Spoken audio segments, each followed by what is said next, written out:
General Sharma, क्या America NATO सिर्फ हथियार भेजकर इस युद्ध में खानापूर्ति कर रहे हैं? इनका इरादा इस युद्ध को समाप्त करने वाला नहीं लगता सर? थैंक यू मेरे को बुलाने के लिए। मैं जनरल शंकर प्रसाद के विचारों से पूरा सहमत हूं। ये जो कीव नाम का शहर है, ये बेंगलोर से बड़ा शहर है। इतने बड़े शहर को कोई फौज कैप्चर नहीं कर सकती है। और जो यूक्रेन जैसी कंट्री है, ये इराक और सीरिया को मिलाया जाए उससे भी बड़ी कंट्री है। इसको कौन कैप्चर कर सकता है? ये सब जो आज आधा बोला जा रहा है, कौन सा सच है, कौन सा झूठ है, कौन सा आधा सच है, कोई बता नहीं सकता है। आज आप बात कर रहे हैं थर्मोबैरिक वेपन्स की या वैक्यूम की, किसने देखा है? इसका प्रूफ दिखाइए, एम्पिरिकल एविडेंस दिखाइए ना। बोलने से नहीं चलता है कि थर्मोबैरिक वेपन का इस्तेमाल किया जा रहा है। मेरे विचार में, जैसे मैं बिल्कुल सहमत हूं, जो राजेश पवार जहां से बता रहे हैं, वहां पे तो आसपास कोई तहस नहस हुआ दिखता नहीं है। कहने को बोलते हैं पूरा शहर विध्वंस हो गया, पर लोग चल रहे हैं। 2 मिलियन लोग ट्रेन में बैठ के लड़ाई शुरू होने के बाद तक बॉर्डर तक जा चुके हैं। हमारी किसी से लड़ाई हो, सबसे पहले तो हम ट्रेन बंद कर देंगे, ट्रेन नहीं चलने देंगे, ब्रिज नहीं चलने देंगे। ट्रेन आम चल रही है, रोड पे ट्रैफिक चल रहा है, रिफ्यूजीज मूव कर रहे हैं और रसद आ रही है। बाद में आईसीआरसी काम कर रहा है। मैंने आज तक किसी लड़ाई में ह्यूमैनिटेरियन कॉरिडोर नाम की चीज नहीं सुनी थी, ना अफगानिस्तान में, ना लिबिया में, ना इराक में, ना सीरिया में। यहाँ ह्यूमैनिटेरियन कॉरिडोर्स में मरियोपोल से लोग बाहर आ रहे हैं ताकि वो सेफ जा सके। ये किस किस्म की लड़ाई है? ये नॉर्मल, हम लोग अपनी लड़ाइयों को सोच के उस किस्म की लड़ाई का टेम्पलेट इसके ऊपर डाल रहे हैं। ये उस किस्म की इनडिस्क्रिमिनेट वॉरफेयर नहीं है।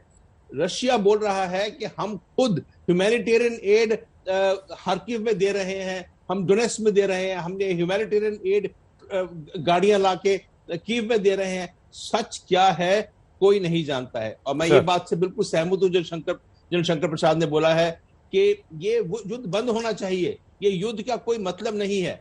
और मैं लास्ट बात कहूंगा, ये जो कल परसों की बातचीत हुई है एर्डोगन और प्रेसिडेंट पुतिन के बीच में, उसमें 3-4 चीजें प्रेसिडेंट पुतिन ने कही हैं। उनमें कोई बातें तो मानी जा सकती हैं जो सिंपल बातें हैं, जैसे कि न्यूट्रलिटी है। अब प्रेसिडेंट जेलेंस्की मान गए हैं न्यूट्रलिटी है।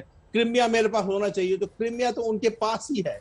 शायद कुछ बातें हैं जो उनको सहमत नहीं है। वो बातें जो है, जैसे कि ईस्ट का वो लैंड कॉरिडोर ठीक है जनरल शर्मा के लिए।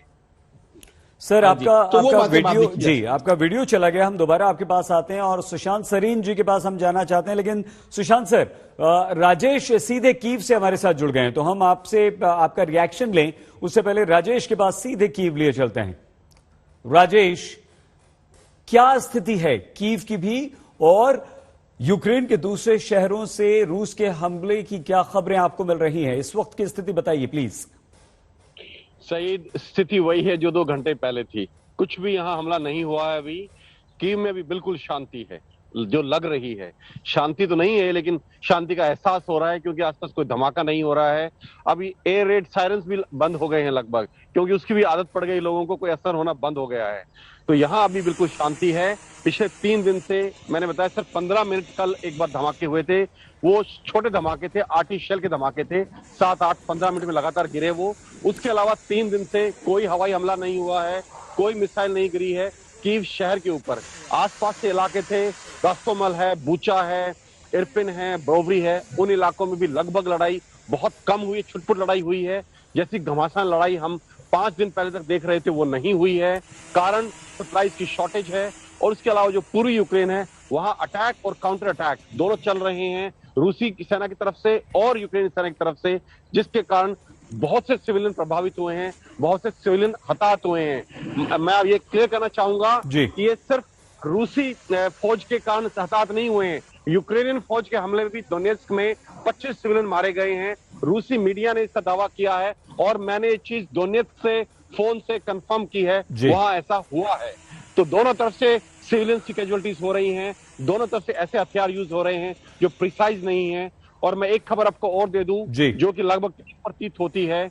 यूक्रेनियन मीडिया ने यह दावा किया था कि जो रूस का स्टॉक है प्रिसिजन क्रूज मिसाइल का, प्रिसाइज क्रूज मिसाइल का, जो बिल्कुल अपने टारगेट को हिट करते हैं, दाएं बाएं नहीं जाती हैं, वो स्टॉक 22 दिन की लड़ाई में लगभग खत्म हो चुका है।